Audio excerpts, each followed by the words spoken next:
Has anybody not heard of ELLIE before? OK. Oh, man, that's way more than I was hoping. Anyway, let me just quickly introduce myself. I'm Luke. I live in Los Angeles. I work at Nowhere Inc., and I made this thing that I need to make sure to explain. So the name of my talk is putting the Elm platform in the browser. And it's the story of software that the Elm community uses. So this is ELLIE. It's a paste bin, and it's really zoomed out right now. There we go. It's a little better. So you can just use it to write Elm code and compile it and save it and share it right in your browser. So here is what I want to tell you about. Here's what's up. I'm going to talk about the ELLIE of yesteryear, the ELLIE of yore, how it worked when I first released it. And that was actually earlier this year, so I guess that's yestermonth. I don't know how that works. We're talking about how ELLIE works today and how it's going to work tomorrow as a way of saying like things that are in progress and are definitely going to be included that are just not done yet. And then I'm going to talk about the future, sort of like the sustainability and how things are going to move forward from here and the things that are immediately planned. Nice. So ELLIE was released on February 11th, 2017. And it broke almost immediately because somebody posted it on Hacker News. And I did such a good job writing the server that it was drowned in requests. But it still exists despite that setback. And the reason it exists is for the community to share Elm code. Beyond that, ELLIE should be, my goal is that ELLIE should be the nicest way to share Elm code. So that means not just a nice UI, but also it should have the best coverage of the Elm platform, and it should have a nice, clean UX, and it should not get in your way.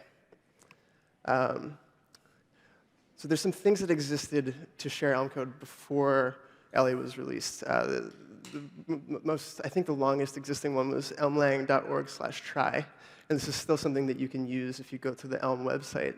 There was also shareelm.com and elmfiddle.io, which are no longer running.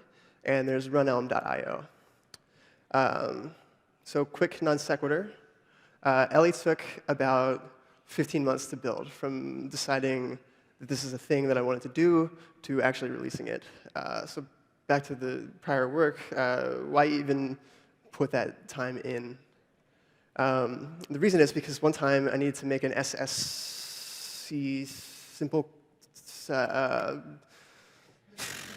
I needed to demonstrate a bug in the command port effect manager, which is not really relevant to this talk other than to say that it's the part of the runtime that takes data in over ports and sends it into your program.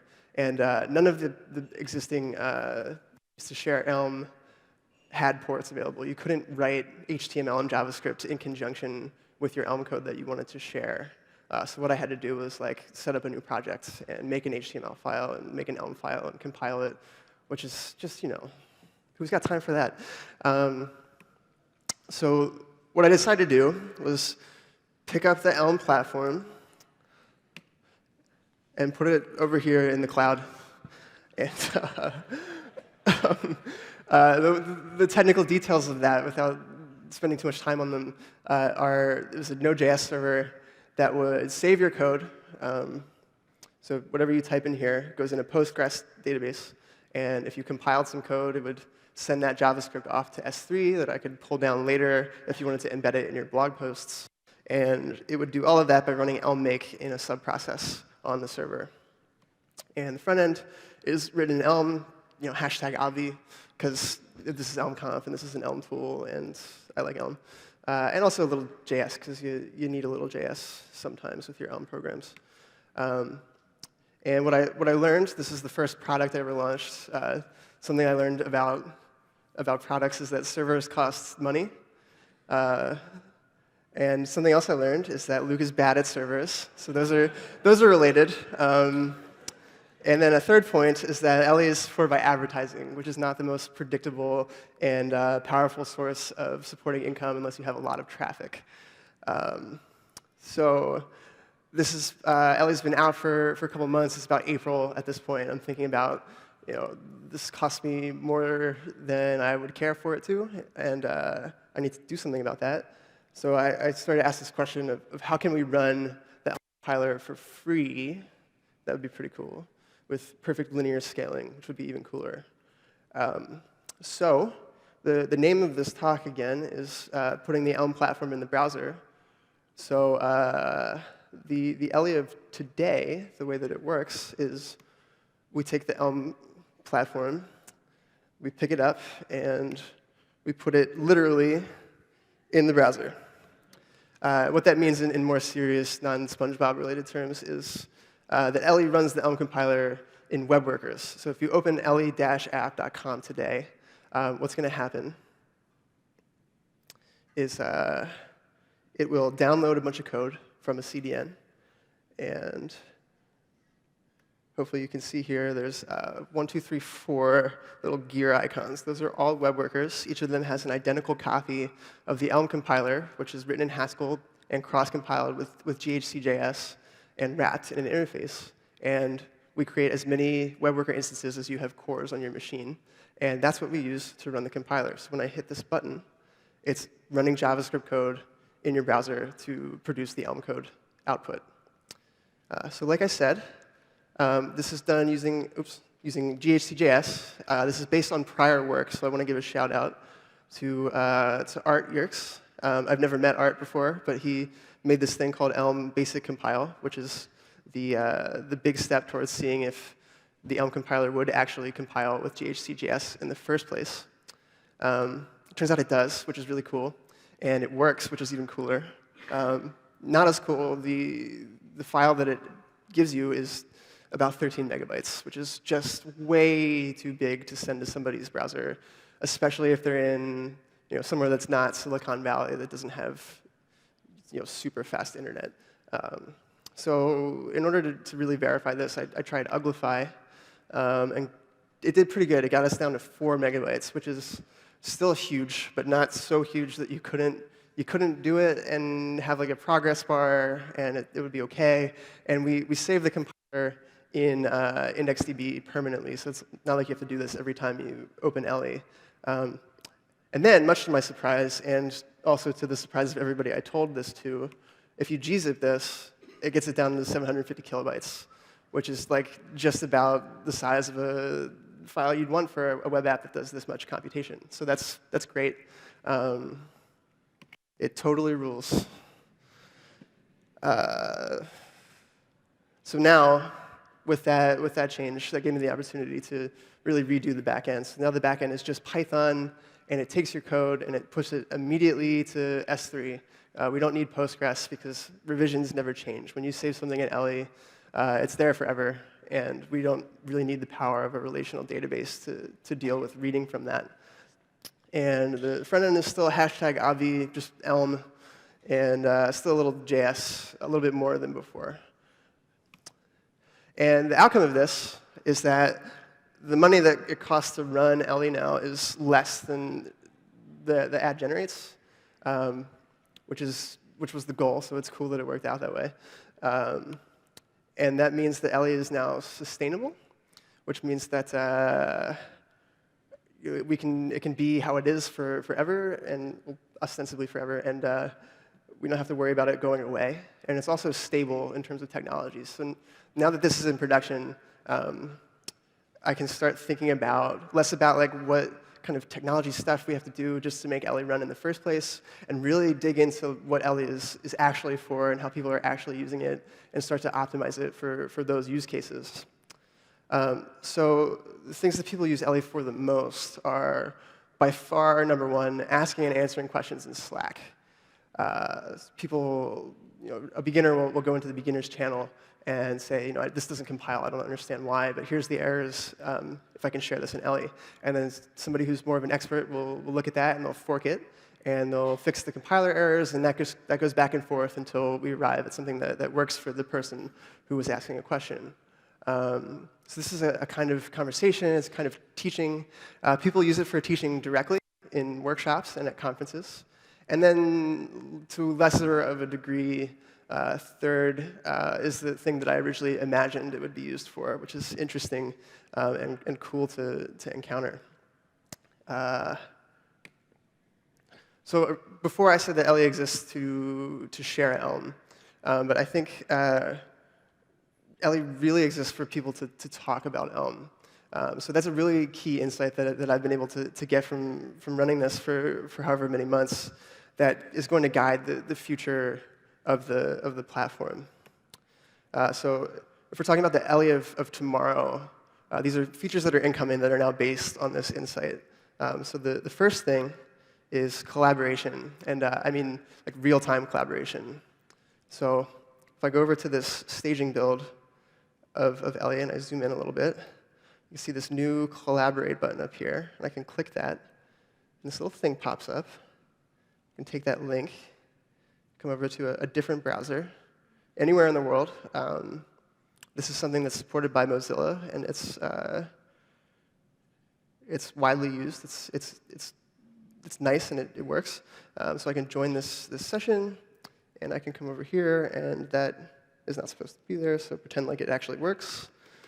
And I'm going to type some spaces, and you can see the spaces appear over here as well. And if I delete them here, oh, wow. Really, it works right before this. Oh. Maybe if I reload. I don't want to spend too much time on it. This is a staging build, after all. So if I... There we go. So it's the same on both sides. And if I click compile over here...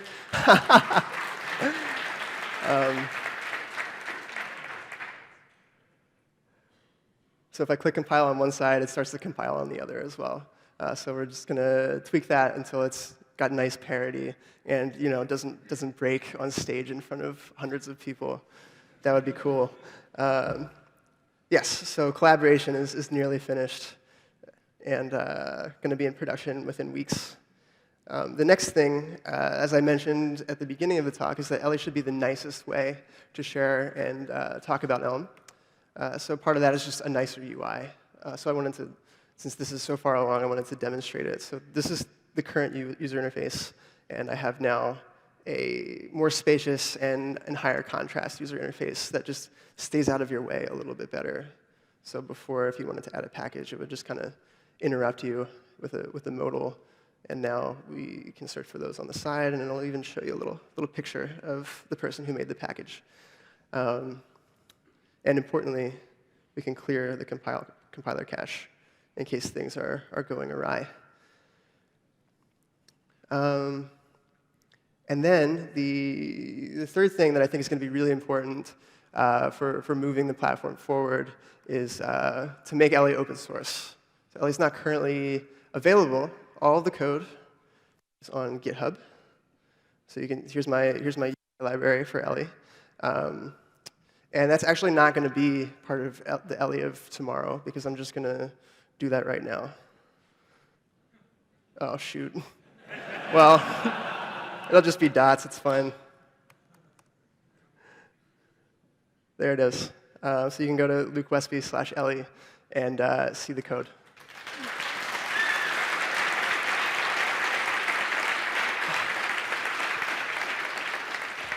That was going to be so much cooler without the password prompt. What are you going to do? Anyway, so that's the immediate future. So long term, I want to really focus on the sustainability aspects of ELLIE to make sure that it's something the community can use forever. Because I designed and built it, but I mean, I have a whole life ahead of me. I don't know if I'm going to be able to maintain this forever. So the first thing that I'm going to do in the future is make like a real legal entity, like an LLC with a board and stuff, so that there are other people responsible for the continuation of the project, and we can make sure that it's around as long as Elm is. That also provides us with a little bit of an advantage in that we can seek a way to fund it without having to have advertising, so that we can free up this space down here where the ad is, Get rid of that and be able to close the sidebar and make it even more of a spacious UI. Just make it nicer for everybody, because nobody likes ads. And then some technical things I want to explore are optional server compilations. So you could opt back in to compiling on the server. But that opt-in is important because I still don't want to have that computation overrun the cost. But this would be an inclusive measure, because some folks are using ELLIE with a Chromebook that has like 1 or 2 cores. So running the entire Elm compiler within a website is probably not the best for those machines. And then I want to put autocomplete in. Maybe in a future version of the compiler, we'll extend it to serve some autocomplete information, and maybe write a PURE-ELM code editor, because currently it's a code mirror that's been embedded in a particular way. And I think it'd be really cool to have a PURE-ELM code editor, and I have a great excuse to do it.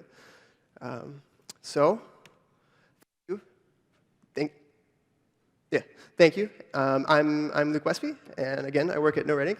We're hiring, and that's my GitHub, and you can hear about ELLIE and all the other random stuff that I have thoughts on Twitter at EllieApp.